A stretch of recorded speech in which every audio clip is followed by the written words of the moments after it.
I know how this sounds. A job as a night guard at some remote research facility. It sounds boring. Quiet. Easy money. That's what I thought too. 2 weeks ago, I answered a classified ad. Seeking night security staff for government-adjacent facility. High pay, discretion required. No company name, no details. But I was broke. My landlord was already threatening eviction, so I called the number. The man who picked up didn't give his name. He just said, "Report to Gray Steel Biolabs, off Route 16. Be there by 6 p.m. Don't be late." I should have hung up right then. The place was in the middle of nowhere. Pine forest, one long road, 0 cell signal. Chain link fence, security cameras, no signs, no logos. Just a plain concrete building with one door. As I walked in, I swear it was cold inside. Not AC cold, wrong cold. Like a hospital morgue. The orientation was 5 minutes. A bald man in a lab coat handed me a clipboard and a map. He said, "Stay on level 1. Do not enter level 2 under any circumstances. Monitor cameras. No sleeping." No mention of weapons. No mention of what they were researching. Just, don't go to level 2. Of course, that made me want to go to level 2. At first it was easy. 12 security monitors, a thermos of coffee, and total silence. Too silent. Around 2:17 a.m., I heard something. A scraping sound. Scrurch, scrurch. Not from the speakers. Not from the hallway. From beneath me. From level 2. So obviously, I went to check, because I'm an idiot. I found the stairwell. It was marked, "Authorized personnel only, experimental wing." The keypad was covered in dust, but still glowing green. Why would they leave it unlocked? I pushed the door open. It was dark, no lights, just that humming sound of underground electricity. And the air smelled like burnt hair and chemicals. As I walked deeper, I saw rooms with thick glass windows. Some had restraints. One had blood on the walls, old, dried. One door was labeled Subject 043, Stasis Chamber. I peeked in. There was a person inside. I thought he was dead. Pale skin, wires in his arms, shaved head, eyes closed, no movement, just floating in green liquid. And then his eyes opened. I jumped back so hard, I dropped the flashlight. But the room was locked. There's no way he could get out. Right? Wrong. As I turned to leave, I heard the door behind me hiss open. I didn't touch anything, I swear I didn't. And then I heard footsteps behind me. Slow. Barefoot. Wet. I ran up the stairs, back to the control room. I slammed the door shut and watched the monitors. Camera 4, level 1. Someone was standing in the hall, and it wasn't me.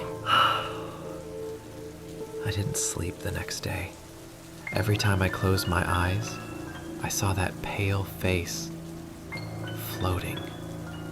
Those cold, gray eyes opening underwater. And the door hissing open behind me. But I still went back. Because the contract said, any breach in schedule results in forfeiture of pay and legal action. Nice little threat, huh? When I returned for the second night, the lab was even quieter. No humming, no fluorescent buzzing, just this static hum, like a distant generator, struggling. I checked all the monitors. Camera 4, where I saw that thing last night, was now blank. Just black screen. No signal. Weird. I rewound the tape. There was nothing. No hallway, no figure, no me. It was like it never happened. At 1:03 a.m., I started hearing tapping. Tap, tap, tap. I muted the audio feed, still tapping. I leaned in closer to the monitor, and that's when I saw it. My own face. On camera 6, standing in the stairwell to level 2. Only I wasn't in the stairwell. I was in the control room. I thought maybe I was going nuts. I waved at the screen. The version of me on the camera just stared. Then the lights in the control room started flickering. I turned around. There was no one there. I locked the door, double-checked it, sat back down, looked again at the screen. My copy was gone. At 2:15 a.m., the hallway monitor flashed white for a second and suddenly showed footage from yesterday. I was watching myself from the first night, walking down to level 2. Only this time, I noticed something different. There was a shadow behind me. A tall, distorted outline, stretching unnaturally on the wall. It followed me down, but it was never there in real life. At least I thought it wasn't. Suddenly the screens all went black, every monitor, every light, just pitch dark. Then the emergency backup lights kicked in. Red. Everything bathed in this blood-colored glow. And that's when the door to the control room clicked. It unlocked itself. Sat frozen, staring at the knob, waiting. Nothing happened for 5 minutes, then 10, and then I heard it. That same wet, barefoot shuffle, getting closer.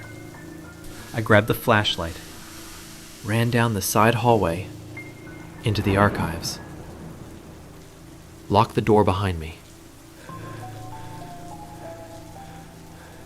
Inside was just row after row of file cabinets, all labeled Project Echo. One drawer was slightly open. I pulled it. Inside were photos, charts, brain scans, and one image that froze my blood. It was me. My driver's license photo, my name, underneath, subject 043, cognitive trial, status, active. What the hell was this? The door behind me creaked. I turned. There was nothing there. Just the red hallway. Empty. But something had changed.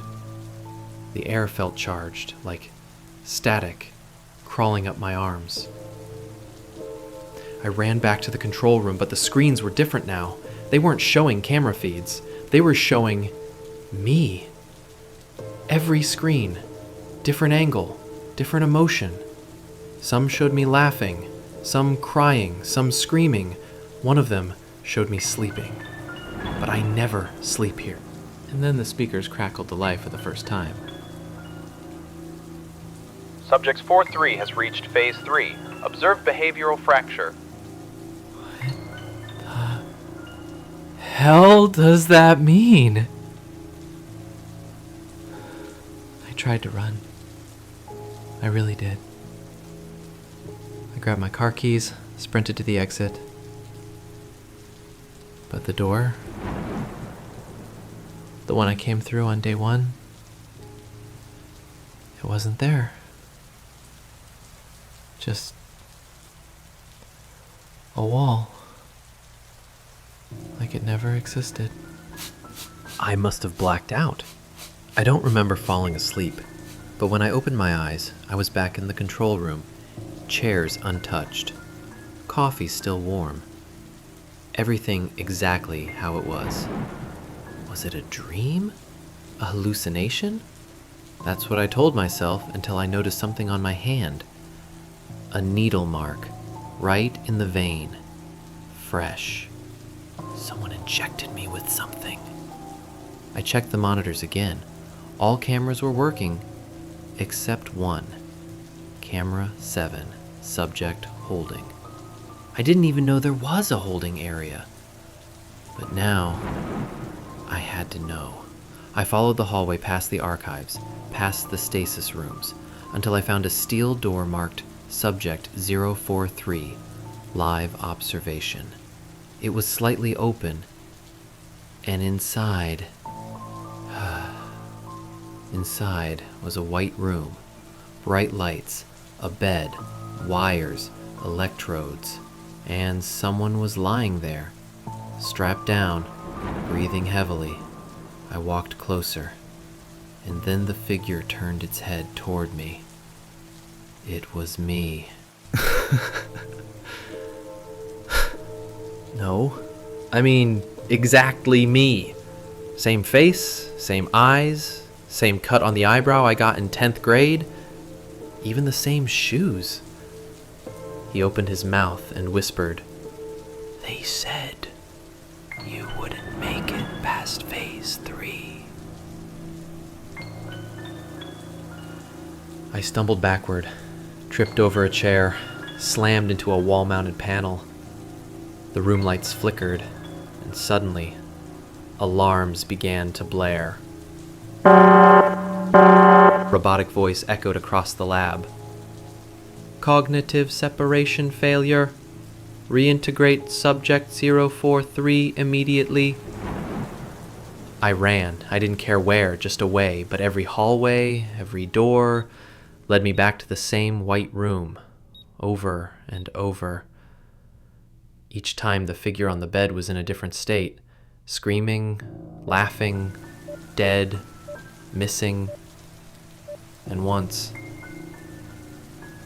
he looked at me and said, "You're not the copy. I am. But they need you to believe otherwise." Back in the control room, I checked the file cabinet again.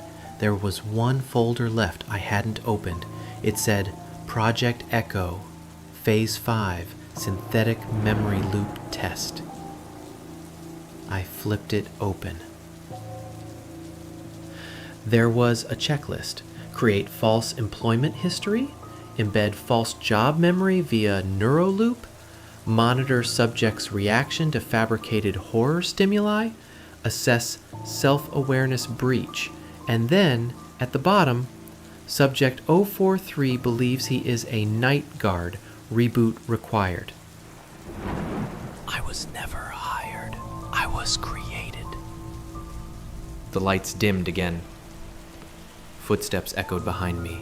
Not wet, not heavy, mechanical. I turned and saw two figures in hazmat suits approaching. No faces, no voices. They grabbed me by the arms. I screamed, kicked, fought back. But they didn't react, just dragged me back to the chamber. I passed a mirror as they pulled me, and in that mirror, I didn't see me. I saw a blank face, eyes wide, mouth drooling, no recognition. I've been here the whole time. I never took a job. I am the experiment. If you're hearing this recording, please tell someone. Tell them I'm still here. Tell them I remember, even if I'm not supposed to. Even if they erase it all again. If you like this story, there's a lot more where that came from. So don't forget to subscribe for more stories that'll keep you awake at night.